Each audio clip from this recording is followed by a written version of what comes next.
Welcome to the deep dive. Today, we're moving past the headlines, really digging into the source material behind, well, one of the most chilling figures in American crime, John Wayne Gacy. Mhm. Our mission, really, is to try and understand the architecture of this monster. How did he manage to build this public image, this successful business? Right. A foundation that's strong enough to hide, 6 years of just unimaginable horror, all happening right under everyone's noses in suburban Chicago. It's essential to look at, I think, even though it's incredibly dark. Oh, absolutely. And when you start with Gacy, the scale just hits you immediately. Yeah. We're talking about a man convicted for killing at least 33 young men and boys The 33. between 1972 and 1978, mostly in the Chicago suburbs. At the time, that conviction covered more homicides by one person than any other case in U.S. history. It was staggering. And that's the central question, isn't it? The irony. The successful businessman, community leader, even a charity clown. How does that person manage this kind of secret for 6 whole years? Well, the deception wasn't accidental. It was meticulous. Yeah. Deeply part of who he was. He was a master manipulator, using that community involvement like armor, deflecting any suspicion. And his method, it was systematic. Completely. Lure the victim home, often with a promise of work or a place to stay. Then the deceptive magic trick with the handcuffs to gain control. Commit the crime, and then figure out the disposal. The disposal itself. Yeah. The logistics are almost as horrifying as the acts. They really show his mindset, don't they? Yeah. It's this practical pathology. He buried 29 bodies right there on his property. 399. 26 crammed into that tiny crawl space under the house. Yeah. 3 others buried elsewhere on the lot. And when that ran out? Yeah. By mid-1978, the crawl space was literally full. So he switched tactics. Yeah. Started dumping the last 4 confirmed victims into the Des Plaines River. Just throwing them off the I-55 bridge. Exactly. It speaks volumes, doesn't it? Yeah. He's just solving a logistical problem, not grappling with the horror of what he's done. Okay, so let's peel back the layers. To understand the man he became, we really have to look at his beginnings. The sources paint a pretty grim picture of his childhood. Abusive. Seems like it laid the groundwork for needing that success later on. That's exactly right. He was born in Chicago, March 17, 1942.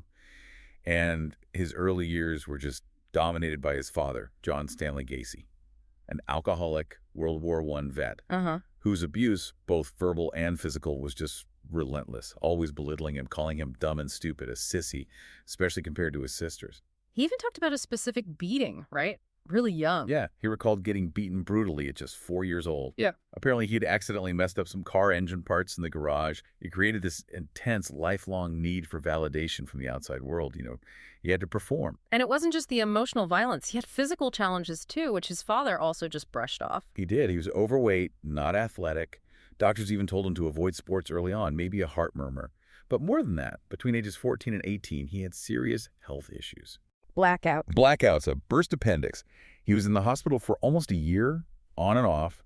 It totally wrecked his school performance. And his father's reaction. Accused him of faking it, Yeah. just for attention. Can you imagine? Yeah. The message was loud and clear.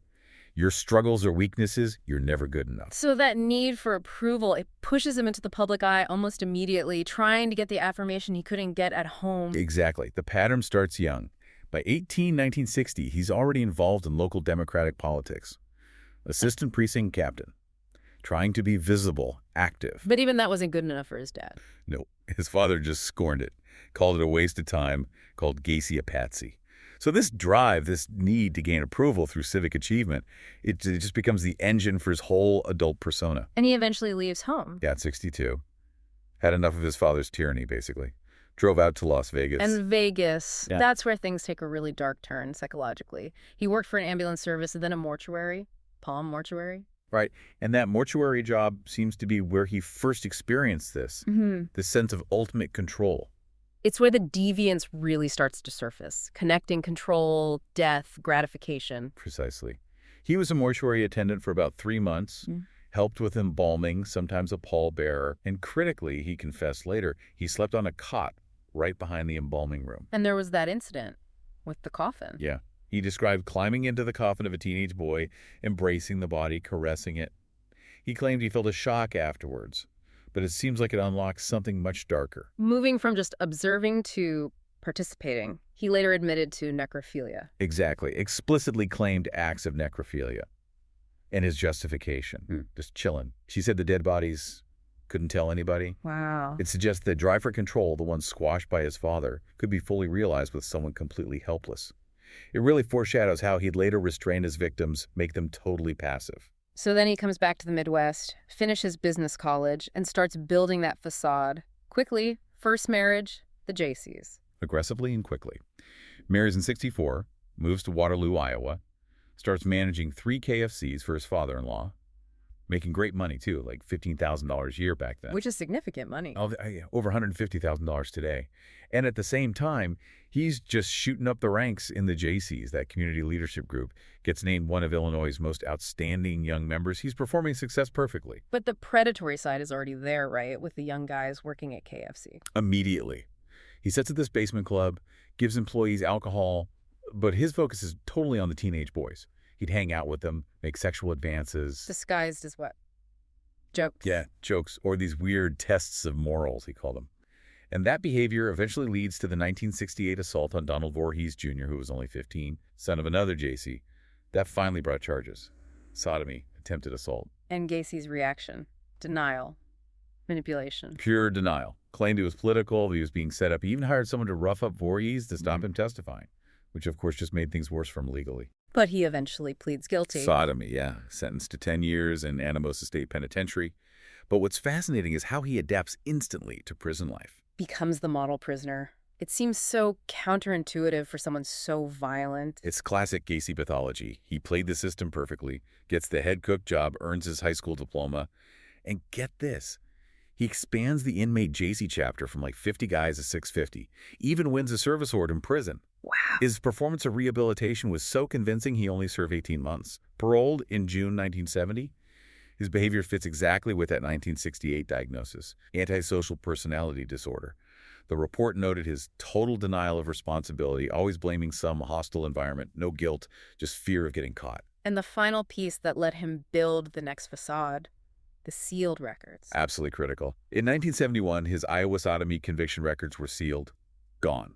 Wiped clean. It allowed him to return to Chicago, buy that house on Summerdale, start PDM contractors, and just slide right back into the community. No one needed to know about his past. It was the perfect hidden foundation. Okay, so Gacy's back in Chicago, lives with his mom briefly. Then by 71, he buys the house. 8213 West Summerdale Avenue, that classic suburban ranch house that becomes, well, the scene of it all. And the house, plus his business, PDM contractors, painting, decorating, maintenance, they were fundamental to his ability to operate. PDM took off fast. Made good money, right? Yeah, by 1978, it was pulling in over $200,000 a year. He used that success to project this image of stability, generosity. He was the helpful neighbor, lending tools, plowing snow for free. That community trust was his shield. But PDM wasn't just a business. It was engineered, wasn't it? A hunting ground. That's the strategic horror of it, absolutely. He specifically targeted high school kids, young men, often guys who were struggling, maybe transient, paid them cash, let them use his cars. Perks. But there was a price. Always a price. He'd proposition them. Demand sexual favors for keeping their job or for extra money. The power imbalance was total. And it wasn't just exploitation. He used intimidation, too. Embedded fear right into the workplace. There's an account where he actually pulled a gun on an employee, threatened him, saying something like, "Do you know how easy it would be for me to kill you? And how easy it would be to get rid of the body?" Just chilling. It wasn't just talk. No, it was a clear warning. Keep quiet, do what I say. He wove financial pressure and outright violence into the fabric of his successful business. And then, around 75, the public persona takes another layer. The clown. The killer clown. It's bizarre. But it was the perfect cloak of innocence, wasn't it? He joined the local moose club, then this Jolly Joker clown club, created 2 characters. Pogo and Patches. Right. Pogo the happy clown, Patches the more serious one. And he performed everywhere. Charity events, political rallies, even children's hospitals. It gave him access to places built on trust and vulnerability. Did he ever say why? Why the clowning? He told investigators it let him regress into childhood, which, given his own awful childhood and that constant need for control, kind of makes a twisted sense. The clown persona let him escape being the adult Gacy, act in ways seen as totally harmless. That public service, of course, led straight to the killer clown moniker after his arrest. That duality is still shocking. Beyond the charity, though, his political involvement seemed so calculated, like it was designed to make him untouchable. Highly strategic. It showed he understood power. Getting deep into local Democratic politics wasn't just about being a good neighbor. He was on the street lighting committee, a precinct captain, part of the machinery. He even directed Chicago's Polish Constitution Day parade for years, right up until '78. And the absolute peak of that camouflage, that photo, just months before he was caught. The photo with First Lady Rosalind Carter, May 1978. It's the ultimate symbol of his deception. There he is, standing next to her, wearing a pin showing he had special clearance. It projects this image of complete access, total public acceptance. He seemed untouchable. Which is exactly why, when Robert Piest vanished later that year, the police initially found it hard to square Gacy's community standing with the idea he could be involved. So the murders start not long after he sets up shop on Summerdale Avenue. The first known one is Timothy Jack McCoy, 16 years old, January 3rd, 1972. He lured McCoy from the Greyhound station. Right. Simple promise. Right. A ride, a place to crash for the night. How did Gacy explain that first killing? Initially, he tried the self-defense angle. Claimed he woke up, McCoy was standing over him with a kitchen knife. They struggled, he stabbed him. But that wasn't the truth. No. He later admitted McCoy had just been setting the table for breakfast for them. He was holding the knife absent-mindedly when he tried to wake Gacy up. It was domestic, not threatening. And that's the moment it clicks for him, isn't it? The shift from having violent urges to becoming a serial killer. That seems to be the catalyst. Gacy actually confessed that as he stabbed McCoy, listening to those final gurgulations, the gasping, he experienced a mind-numbing orgasm. Oh, God. And he realized, his words, that death was the ultimate thrill. It fused sex, death, and absolute dominance. From then on, the killings were about chasing that feeling, that total control, Right. which would just fuel the escalation. And McCoy's body. Straight into the crawlspace. Yeah. Gacy meticulously covered the grave with concrete, establishing the system right from the start. And this first murder sets the pattern, the M.O., that just gets more sadistic over the next 6 years. The M.O. became his ritual, yeah. The key was always that magic trick with the handcuffs. He'd cuff one wrist on himself, show how we could unlock it with a hidden key. Get the victim to try it. Exactly. Cuff them, then use the hidden key to restrain them fully. Once they were helpless, the torture began. What did that involve? The specifics are just brutal. Horrifying. Designed to completely break them down, he'd sit or straddle their chest, force oral sex, burn them with cigars. Yeah. And that bizarre ritual, making them imitate animals. Like dogs or horses. Yeah, he'd sit on their back, use makeshift reins. Yeah. Total humiliation. Plus, violation with objects, dildos, even prescription bottles. And the final act, the rope trick. His signature method of murder. A rope tourniquet, tightened gradually with a hammer handle. It let him stay close, prolong the moment, maximize his sense of control.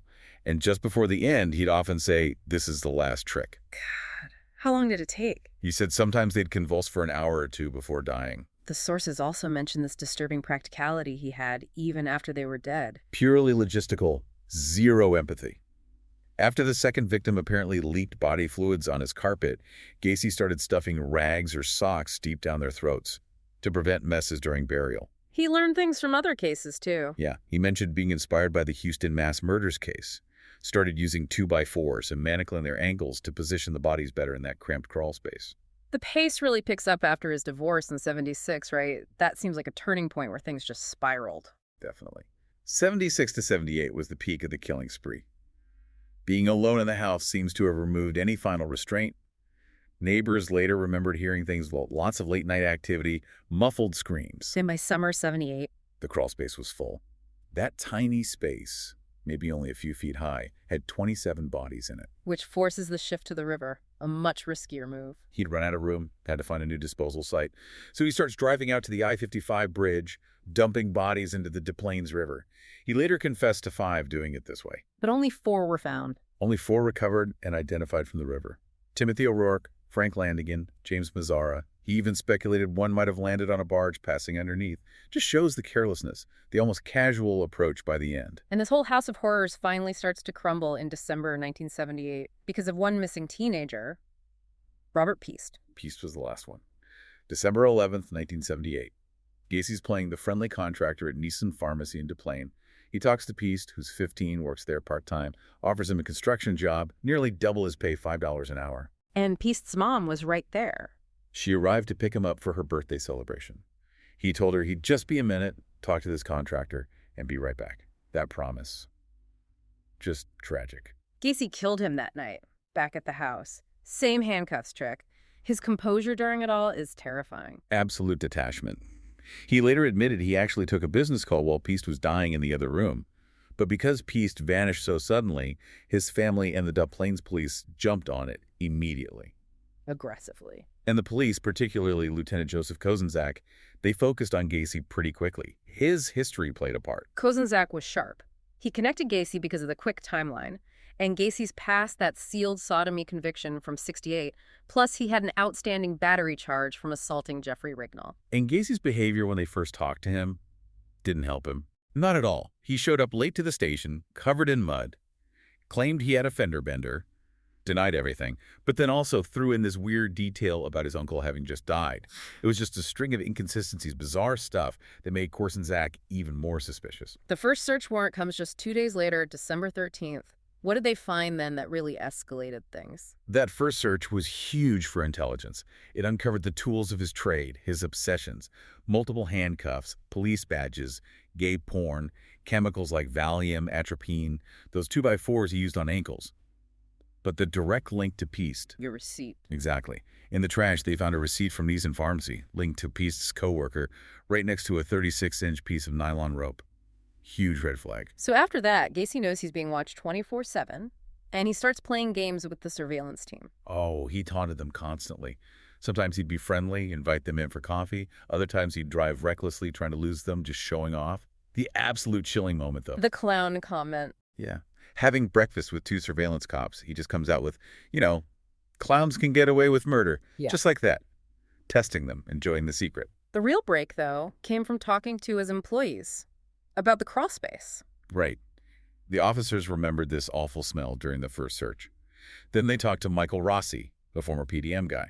Rossi tells them Gacy had him spread 10 bags of lime in the crawlspace back in '77. Lime.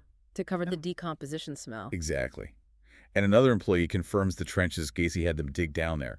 2 feet wide, 6 feet long, 2 feet deep, grave-sized. That testimony gave them the probable cause for a second, much more thorough search warrant. But he confessed before they could even execute it. To his lawyers, yeah. The evening of December 20th, Gacy's drinking heavily, sees a newspaper article about Piest missing. He just breaks down to his lawyer, Sam Emirante. Said, "This boy is dead. He's dead. He's in a river." Did he confess to the others then too? He admitted to killing at least 30 people, tried to blame it on an alter ego, Jack Hanley, who supposedly hated male prostitutes. He also revealed his plan was to pour concrete over the entire crawlspace floor in January '79, seal it all permanently. The police must have been terrified he'd kill himself or run. They moved fast but carefully. December 21st, they arrest him on a minor charge, cannabis possession. Just a way to hold him legally while they got that second warrant signed. When they went back to the house with the warrant... He'd flooded the crawlspace. Yep. Pulled the plug in a sump pump.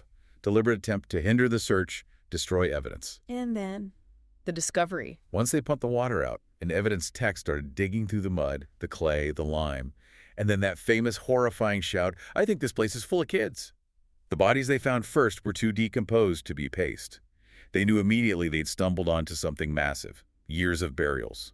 One missing boy investigation had uncovered a mass grave. So the trial kicks off in February 1980. Gacy's facing 33 counts of murder. The defense strategy really only had one path. The insanity defense, claiming multiple personalities, right? JC the contractor, Pogo the clown, and Bad Jack the cop who did the killing. That was it. Given the mountain of physical evidence, it was their only play. They brought in psychiatrists who testified he was a paranoid schizophrenic, driven by compulsions he couldn't control, but the prosecution just took that apart piece by piece. Arguing he was sane, calculated, pointing to the cover-up. Exactly. The lime, the trenches dug by employees, those sealed records from Iowa.